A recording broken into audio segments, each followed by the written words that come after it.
પહેલા જ દાખલામાં ધમાકો 12, 16, 18 અને 20 વડે સંપૂર્ણપણે ભાગી શકાય તેવી મોટામાં મોટી 4 અંકની સંખ્યા કઈ છે? પરીક્ષામાં તમારી પાસે સમય બહુ ઓછો હશે, એટલા માટે દરેક દાખલો વિચારવા માટેનો સમય તમને નહીં મળે. હા, અમુક દાખલા તમારે વિચારવા પડશે, પણ દરેક દાખલો વિચારવા માટેનો સમય તમને નહીં મળે. અને એટલા માટે અમુક વસ્તુ તમને કી પોઈન્ટ તરીકે આપું છું કે જ્યારે આવું દેખાય એટલે આ જ કરવાનું, એવી વાતો ચોક્કસપણે લેક્ચરમાં કહેતો હોઉં છું. અને એમાંનો એક કી પોઈન્ટ છે દોસ્તો, જ્યારે સંખ્યાઓ વડે આવો શબ્દ દેખાય એટલે સમજી લો દોસ્તો, બીજું કશું જ ના કરવાનું હોય. એ લસાનો દાખલો કહેવાય. અને હંમેશા લસાનો દાખલો છે ને એ વિભાજ્યતાની ચાવી વડે જ ગણવાનો, ઓપ્શનથી જ ગણવાનો, બીજી કોઈ મગજમારી કરવાની નહીં.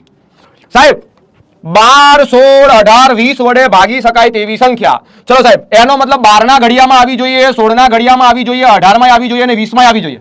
18 ના ઘડિયામાં આવતો એટલે આપણને ખબર છે કે 9 દુ 18 થાય. 9 ની ચાવી વપરાય. 9 ની ચાવી શું કે છે? તો ઘણા કે તું કેતી તું સાહેબો મારો, એવું ના કે યાર, એ જીગાભાઈ કે 9 ની ચાવી એવું ના કે. 9 ની ચાવી શું કે છે? તો 9 ની ચાવી એવું કે છે કે આપેલ સંખ્યાના અંકોના સરવાળાને 9 વડે ભાગી શકાય તો જ આપણી સંખ્યાને 9 વડે ભાગી શકાય.